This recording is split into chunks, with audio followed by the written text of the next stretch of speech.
तो पीटीजे यूनिवर्स के सारे सीक्रेट में से एक है ब्लैक मार्केट, यानी कि पीटीजे यूनिवर्स में बसी एक ऐसी दुनिया जहां पर सिर्फ क्राइम, पावर और पैसा ही चलता है। और इसकी सबसे ज्यादा डिटेल्स हमें पीटीजे के मैनेजर किम और डेड मेंशन जैसे मनवास में देखने को मिलती है। तो आज हम इसी डेंजरस अंडरवर्ल्ड को एक्सप्लोर करने वाले हैं, जिस दौरान हम ये भी जानेंगे कि आखिर लू किस्म के कुछ कैरेक्टर्स इस ब्लैक मार्केट के साथ कैसे कनेक्ट है। तो सबसे पहले हमें पीटीजे के इस पूरे ब्लैक मार्केट के सिस्टम को समझना होगा कि आखिर ये लोग इस यूनिवर्स के अंदर कैसे ऑपरेट करते हैं, और इतने खतरनाक लेवल के क्राइम करने के बावजूद आखिर इन लोगों का नाम ऐसे बाहर क्यों नहीं आता। और खतरनाक लेवल के क्राइम से मेरा मतलब ये तो बिल्कुल भी नहीं किसी कंपनी वगैरह में चोरी या डकैती करना या फिर किसी का हीरो का हार चुरा लेना, तो नहीं, बिल्कुल भी नहीं। ये लोग ऐसा नहीं करते, बल्कि इस ब्लैक मार्केट में होती है वेपन्स की trading, human trafficking, assassination, mafia activity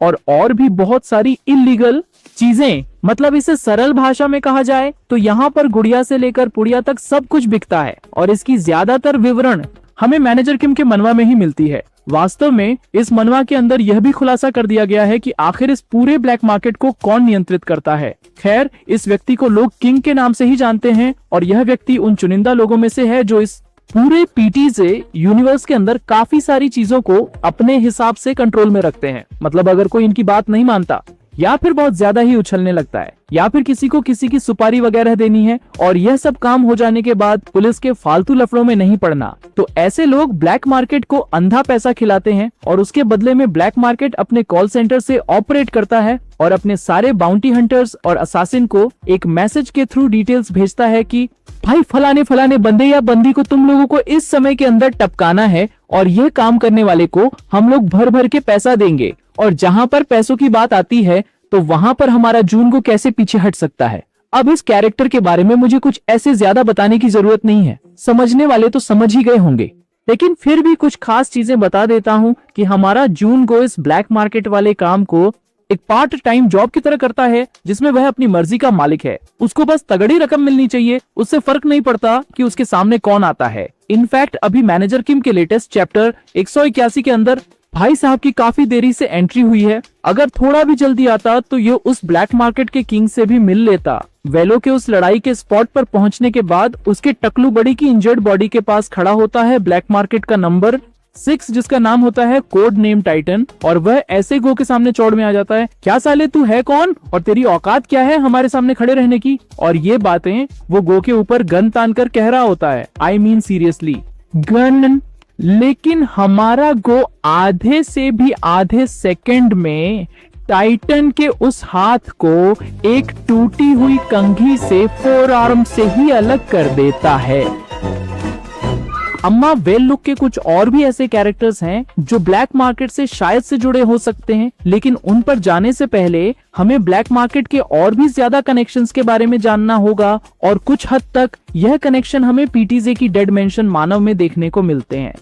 मेरे हिसाब से तो ये पूरा का पूरा डेड मेंशन ही ब्लैक मार्केट का हिस्सा है, जहां पर अवैध तरीके से बच्चों को बेचा और खरीदा जाता है, और उनका संपूर्ण ब्रेन वॉश करके उन्हें हत्यारा बनाया जाता है। बाद में इन बच्चों को काफी अमीर लोग, बोले तो कोठी बंगले वाले, अपनी प्रोटेक्शन के लिए या फिर किसी और मिशन को अंजाम देने के लिए इनको अच्छे खासे दाम में खरीदते हैं। और हाँ, ये पूरा प्रोसेस इसी ब्लैक मार्केट के थ्रू होता है, लेकिन अभी तक इस पूरी मानवा में कहीं पर भी ब्लैक मार्केट का नाम मेंशन नहीं किया गया। लेकिन हाँ, इसके एक चैप्टर में जहां पर व्हाइट टाइगर जॉब सेंटर दिखाया गया है, उसमें सेरा सिंह मार्केट का नाम को मेंशन कर दिया है। और वैसे तो इस पूरे ब्लैक मार्केट के अंदर काफी सारे इलीगल ऑर्गेनाइजेशंस काम करते हैं, लेकिन कुछ मोमेंट्स पर वह लोग आपस में भी क्लैश करते रहते हैं।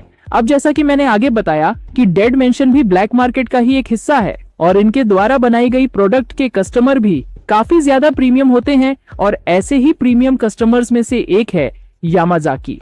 और यह कनेक्शन हमें डेड मेंशन के चैप्टर 2 में ही बताया गया है कि कैसे याकुजा फैमिली ने काफी तगड़ा खर्चा करके डेड मेंशन के सबसे डेडली प्रोडक्ट को खरीदा था। मतलब कि डेड मेंशन के सारे असासिन बच्चों में से एक ऐसा बच्चा जो उन सब में टॉप रैंक का था। लेकिन गलती से मिस्टेक यहाँ पर ये हो जाती है कि इस बच्चे की होम डिलीवरी ये लोग जापान के बदले साउथ कोरिया में कर देते हैं और इस तरह by the mistake of black market delivery system ये डेड मेंशन की पूरी स्टोरी लाइन क्रिएट होती है। और अब भी अगर किसी को यह कनेक्शन झूठ या फिर गलत लग रहा है तो इस मानव की पैनल को थोड़ा ध्यान से देखो जिसमें याकुजा फैमिली का जिक्र किया गया है।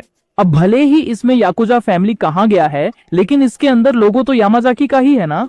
और जहां तक मुझे पता है तो पीटीजे यूनिवर्स के जापान के अंदर याकुजा यामाजाकी के अंडर में ही आते हैं। और इतना सब जानने के बाद अभी तो मुझे ब्लैक मार्केट पर पूरा का पूरा शक है कि मैनेजर किम किम मनवा में जो मैडम साइंटिस्ट बताया गया था जो अपने एक्सपेरिमेंट के थ्रू भगवान बनना चाहता था, यानी कि वही वैज्ञानिक जिसके बारे में लोग ये अटकलबाजी कर रहे हैं कि वही जिम्मेदार है डेनियल पार्क की 2 शरीरों के लिए, मुझे लगता है उसी वैज्ञानिक की कुछ न कुछ क्लासिफाइड जानकारी पूरी डिटेल के साथ ब्लैक मार्केट के पास मौजूद है और किसी तरह उसके एलीट सदस्य इन चीजों के बारे में जानते हैं।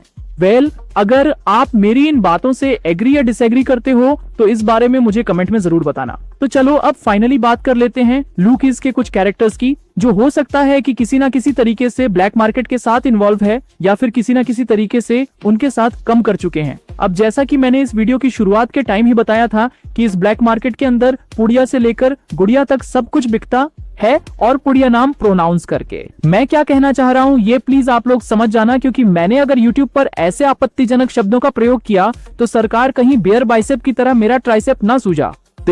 वेलो के अंदर ऐसी पुड़िया का सबसे बड़ा व्यापार मैक्सिकन कार्टेल करता है और हाँ, ब्लैक मार्केट के थ्रू ही ये सारी चीजें ऑनलाइन और ऑफलाइन दुनिया भर की हर जगह पर बिकती हैं।